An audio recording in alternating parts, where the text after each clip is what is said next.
মারামারির যুগ শেষ, গুন্ডামি মাস্তানির যুগ শেষ হয়ে গেছে, এখন ভদ্রতার যুগ চলে আসছে। বাংলাদেশে কোনো মানুষ আর গুন্ডাদেরকে ভোট দিবে না ইনশাআল্লাহ। কোনো মাস্তানদেরকে বাংলাদেশের মানুষ আর ভোট দিবে না। বাংলাদেশের মানুষ কোনো চাঁদাবাজকার ভোট দিবে না ইনশাআল্লাহ। বাংলাদেশের মানুষ কোনো ধর্ষকদের ভোট দিবে না ইনশাআল্লাহ। বাংলাদেশের মানুষ এবার কাদেরকে ভোট দিবে? যারা ইসলাম হুকুমত কায়েম করবে ইনশাআল্লাহ। ইসলামী আন্দোলন বাংলাদেশ নোয়াখালী জেলা শাখা কর্তৃক আয়োজিত আজকের গণসম্মেলনে সম্মানিত সভাপতি সেরেতাজ, সম্মানিত ওলামায়ে কেরাম, সর্বস্তরের ইসলাম প্রিয় দেশপ্রেমী ভাইয়েরা আমার, আল্লাহ পাকের শুকর যে মাওলাই কারীম আপনাকে আমাকে দামি এক সমাবেশে উপস্থিত হওয়ার তৌফিক দান করছেন। আমরা এখন কেন উপস্থিত হয়েছি? আমরা ইসলাম হুকুমাত কায়েম করতে চাই। কিসের জন্য ভাই? ব্যাস, আমাদের লক্ষ্য এবং উদ্দেশ্য ইসলাম হুকুমাত কায়েম করতে চাই।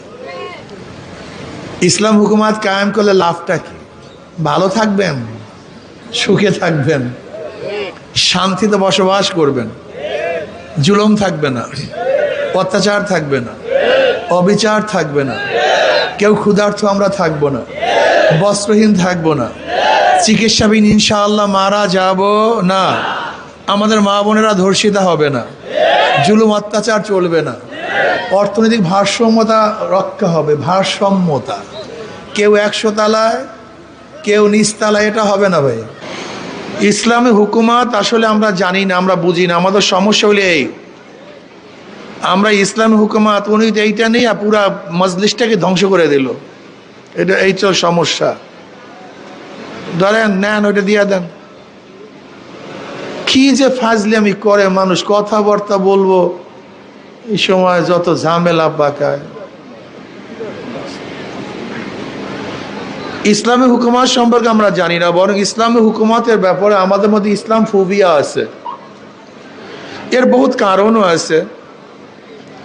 যারা কোরআন ও হাদিস পড়ায় তারও ইসলামী হুকুমাত চাই না, বিশ্বাস হয় না। যারা সবর শুকরের বয়ান পড়ায় এদের মধ্যে সবর শুকর নেই। যারা অন্যায়ের মোকাবেলার হাদিস কোরআন পড়ায় এরা অন্যায় মোকাবেলা করতে চাই না। যারা তাগুদের পক্ষ অবলম্বন করলে ইসলাম তাদের উপরে কি ঘৃণা সৃষ্টি করছে, কি মোজাম্মাত বয়ান করছে বয়ান করি, অথচ নিরায় তাগুদের সবচেয়ে বেশি তল্পিবাহক হয়ে যায়। আচ্ছা, ইসলামী ফুবিয়া আপনাদের ঢুকছে কেন? ইসলাম চান না কেন? এর কারণটা কি? আচ্ছা বলেন তো, একজন মুসলমান ইসলামের বাইরে যেতে পারে? ধরে নেন আমি যদি আপনাকে বললাম, একজন মুসলমানকে, স্কুলের ছাত্ররা ভালো মতো শোনো, কথা ভালো মতো শোনো, আমি একজন কলেজ ইউনিভার্সিটি বা যে কোনো মুসলমানকে বললাম, ভাই আপনি কি ইসলাম পছন্দ করেন? সে কি বলবে? জোরে বলেন। যদি বলি করি না, সমস্যা আছে কি নাই? যদি বলি আপনি কোরআন ও সুন্নাহর আইন চান কি চান না, সে কি বলবে? যদি বলি চাই না, সমস্যা আছে কি নাই? যদি আমি বলি আল্লাহ নবীকে নেতা মানেন কি মানেন না, আপনি কি বলবেন? যদি বলি মানি না, তা আমরা আপনাদের কাছে কি নিয়ে আসছি বলেন? আমি তো আপনাদের কথাই নিয়ে আসছি। আপনি যে মুসলমান, আপনার কথা নিয়েই তো আপনার কাছে আমরা আসছি। আমরা তো কোনো নতুন কথা নিয়ে আসিনি, আব্রাহাম লিঙ্কনের কথা নিয়ে আসি নাই, সক্রেটিসের কথা নিয়ে আসি নাই, প্লেটোর কথা নিয়ে আসি নাই, মন্টেস্কো লক রুশোর কথা নিয়ে আসি নাই, আমরা কমিউনিজম নিয়ে আসি নাই, আমরা সোশ্যালিজম নিয়ে আসি নাই, আমরা ক্যাপিটালিজম নিয়ে আসি নাই, সেকুলার নিয়ে আসি নাই, ডেমোক্রেসি নিয়ে আসি নাই। আমরা আসছি কি নিয়ে? জোরে বলেন। একজন মুসলমান ইসলাম পছন্দ করবে না কেন? গ্রহণ করবে না কেন? এই কারণটাকে প্রত্যাখ্যান করবে কেন? এটাকে ঘৃণা করবে কেন? আমাদেরকে শত্রু মনে করবে কেন? আমাদেরকে শত্রু মনে করবে ইয়াহুদিরা, আমাদের শত্রু মনে করবে খ্রিস্টানরা, আমাদের শত্রু মনে করবে কাফের মুশরিক বেঈমানরা। কোন মুসলমান ইসলামকে এবং ওলামায়ে হক্কানি ওলামায়ে কেরামকে শত্রু মনে করতে পারে না। আপনারা তো সেকুলারিজম হিসাবে এই দেশ পরিচালিত করেছেন, গণতন্ত্রের দ্বারা দেশ বহু দিন চালিয়েছেন, কিন্তু আমি প্রশ্ন করতেছি, মানুষ কি শান্তি পেয়েছে? মুক্তি পেয়েছে? বৈষম্য দূর করার জন্য 24-এর আন্দোলন হয়েছিল, 24-এর পরও কি বৈষম্য দূর হয়েছে? কিয়ামত পর্যন্ত হবে না। লিখে রাখেন, লিখে রাখেন। এও চোর, বিও চোর, সিও চোর। ক্ষমতা আছে এ, সে কি করবে? হটাও এ, বসাও বি, সে কি করবে? হটাও বি, বসাও সি, সে কি করবে? কারণটা কি? নেতার পরিবর্তন হয়েছে, দলের পরিবর্তন হয়েছে, নীতি আদর্শে পরিবর্তন হয় নাই। আমরা কি করতেছি বলেন তো? আওয়ামী লীগের আমলে চাঁদাবাজি, এই জুলুম, এই অত্যাচার। এখন চাঁদাবাজি নাই, জুলুম নাই, অত্যাচার নাই, খুন নাই, ধর্ষণ নাই, এখন আয়নাগার সৃষ্টি হয় নাই। তা কারণটা কি? বৈষম্য দূর করার জন্য আন্দোলন করেছিলেন, কিন্তু এখন বৈষম্য কেন? আশ্চর্য বিষয়। মানুষ কত পরিবর্তন করতে চায়, কত জীবন দিবে, কিন্তু কিয়ামত পর্যন্ত কোনো নীতি ও আদর্শ পরিবর্তন না হলে বৈষম্য দূর হওয়া সম্ভব না। আজকে ওসি পরিবর্তন হয়, ডিসি পরিবর্তন হয়, এসপি পরিবর্তন হয়, কিন্তু ঘুষ সাহেব, কারণটা কি? হ্যাঁ, কেন বুঝতেছেন না? কারণটা কি? যুবকরা কেন বুঝবা না? কেন বুঝতে চাও না? এদের দ্বারা কোনোদিন দেশ ভালো হতে পারে না, আরো খারাপ হবে, আরো খারাপ হবে। এখন আমরা বিভিন্ন মানুষের মুখে শুনি, আগে চাঁদা দিতাম 300 টাকা, এখন 200-600 টাকা। মিথ্যা বলতেছি না? হ্যাঁ, গাঁজা খায়, নেশা খায়, মিথ্যা কয় পীর সাহেব চরমনে। এটা মিথ্যা বলছি না? আপনি দেখেছেন তজিমুদ্দিনে, ভোলা তজিমুদ্দিনে চাঁদা না দেওয়ার কারণে স্বামীকে বেঁধে রেখে স্ত্রীকে ধর্ষণ করছে তার সামনে। মিথ্যা বলছি, কত ঠিক না? বগুড়ায় প্রস্তাব দিছে মেয়েকে বিবাহ করবে, বাবা রাজি না হওয়ার কারণে সে মেয়ের সামনে বাবাকে হত্যা করছে। মিথ্যা বলছি? এক অফিস ভাড়া দিছে একজনে বিএনপির কাছে, বেচারা 1 বছর পরে ভাড়া চাওয়ার জন্য গেছে। কয় বছর পর? ভাড়া তো দেয়নি, হত্যা করে ফেলছে। মিথ্যা বলছি বলেন? মিথ্যা বলছি? সাংবাদিকদেরকে, এই তো গতকালকে দেখেন আমার দেশের সাংবাদিক বেচারা সংবাদ করার জন্য গেছিল, সংবাদ সংগ্রহ করার জন্য গেছে, ধৈরা একেবারে কায়দা রকমের সাংবাদিক দেখাই দিছে। দেখেন নাই কতগুলো পত্রিকা? 3 পত্রিকা সাংবাদিকদেরকে অ্যাসাল্ট করা হয়েছে। এর কারণটা কি? আজকে চরমোনাইয়ের বিরুদ্ধে লাগছে তো লাগছে, আমাদেরকে ভণ্ড বলে, আমাদেরকে মিথ্যাবাদী বলে, নেশাখোর বলে। আপত্তি নেই, আপনারা বলুন, আরো বেশি কিছু বলুন, কোনো সমস্যা নেই। কিন্তু আপনারা কি করতেছেন বাংলাদেশকে? আপনারা বলছেন র্যাম্বো ন্যাশন করবো, র্যাম্বো ন্যাশন, রং ধর্ম জাতি, যেখানে সমস্ত আদর্শের সমস্ত মতের মানুষ একসাথে থাকবে। অথচ আপনাদের বিরুদ্ধে কেউ কথা বললেই আপনারা তাদের উপরে ক্ষিপ্ত হয়ে যান, মারা শুরু করেন। মারামারির যুগ শেষ, গুন্ডামি মাস্তানির যুগ শেষ হয়ে গেছে, এখন ভদ্রতার যুগ চলে আসছে। বাংলাদেশে কোনো মানুষ আর গুন্ডাদেরকে ভোট দিবে না ইনশাআল্লাহ, কোনো মাস্তানদেরকে বাংলাদেশের মানুষ আর ভোট দিবে না, বাংলাদেশের মানুষ কোনো চাঁদাবাজকার ভোট দিবে না ইনশাআল্লাহ, বাংলাদেশের মানুষ কোনো ধর্ষকদের ভোট দিবে না ইনশাআল্লাহ। বাংলাদেশের মানুষ এবার কাদেরকে ভোট দেবে? যারা ইসলাম হুকুমত কায়েম করবে ইনশাআল্লাহ। আমি আমার বাবাদেরকে বলবো, আজকে থেকে দৃঢ় প্রত্যয় গ্রহণ করেন। মাত্র 3টা মাস বাকি আছে, মাত্র 3 মাস। শপথ গ্রহণ করুন, শপথ গ্রহণ করুন। আমি আমার সেন্টার থেকে হাত পাখাকে বিজয় করবো ইনশাআল্লাহ। শপথ গ্রহণ করুন। যদি আপনি একা শপথ গ্রহণ করুন, বাংলাদেশের কোন জায়গায় কি রেজাল্ট হবে আমি জানি না, কোন জায়গায় হাত পাকা ভোট পাবে কি পাবে না আমি জানি না, এটা আমার জানার বিষয় নয়। কিন্তু আমার সেন্টারে আমি ইসলামী হুকুমত কায়েম করার জন্য হাত পাকাকে বিজয় করবোই করবো ইনশাআল্লাহ। আজকে আপনি শপথ গ্রহণ করুন।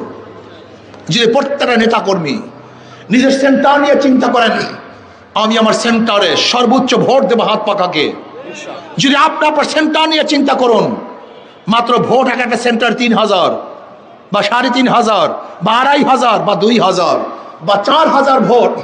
আজকে থেকে নিয়াত করুন যে এতদিন সময়, 90 দিন সময় বাকি আছে।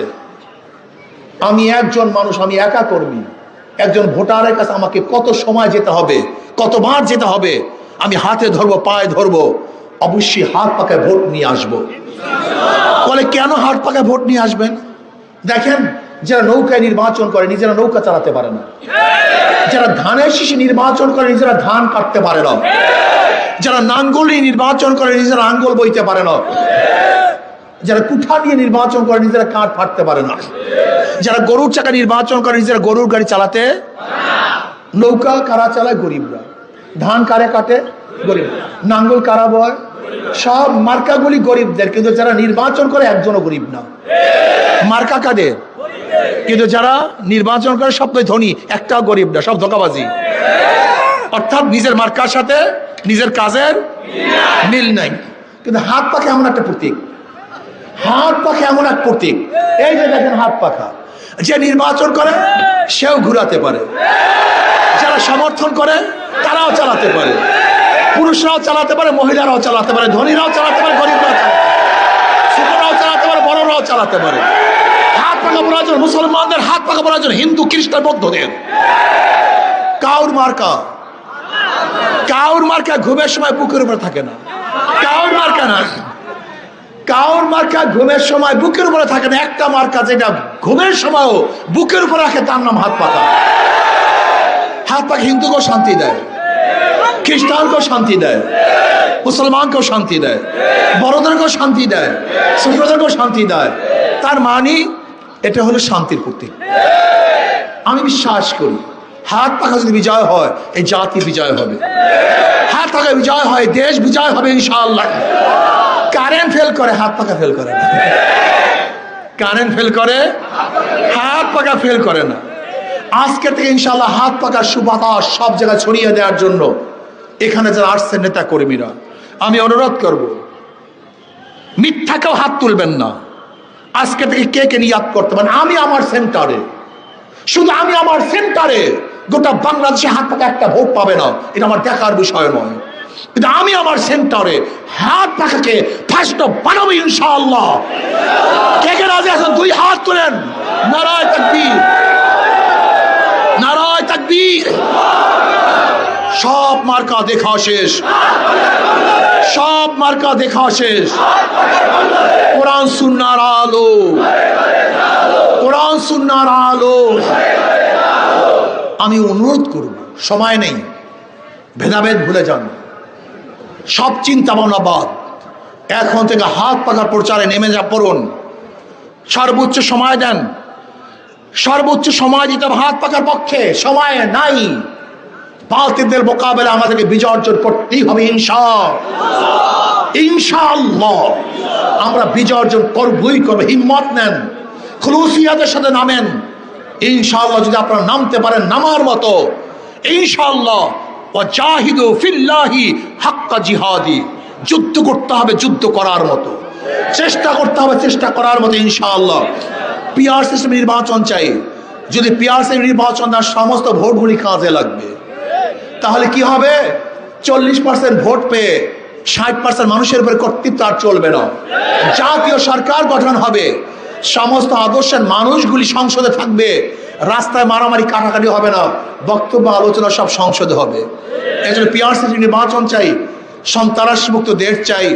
আমি ইউনূস সরকারকে অনুরোধ করব, লেভেল প্লেইং ফিল্ড করুন। যদি লেভেল প্লেইং ফিল্ড আপনি করতে ব্যর্থ হন, তাহলে জাতি আপনাকে ক্ষমা করবে না। যদি আবার আপনি সুস্থ নিরপেক্ষ নির্বাচন দিতে ব্যর্থ হন, তাহলে জাতি কিন্তু দ্বিতীয়বার আপনাকে ক্ষমা করবে না। এর জন্য আমি বলবো, নিরপেক্ষ নির্বাচন চাই, লেভেল প্লেইং ফিল্ড চাই, গ্রহণযোগ্য নির্বাচন চাই। আপনাদের আলহামদুলিল্লাহ আমাদের নোয়াখালী সদর 4 থেকে ফিরোজ আলম সাহেব, কই নামগুলি কই রে ভাই? থাকেন আপনাদের নাম নিয়ে। আমাদের মাওলানা ফিরোজ আলম সাহেব ইনশাআল্লাহ নোয়াখালী 4 থেকে সদর থেকে, আমাদের নোয়াখালী 6 থেকে আমাদের নুর ইসলাম শরীফ সাহেব, নুর ইসলাম শরীফ সাহেব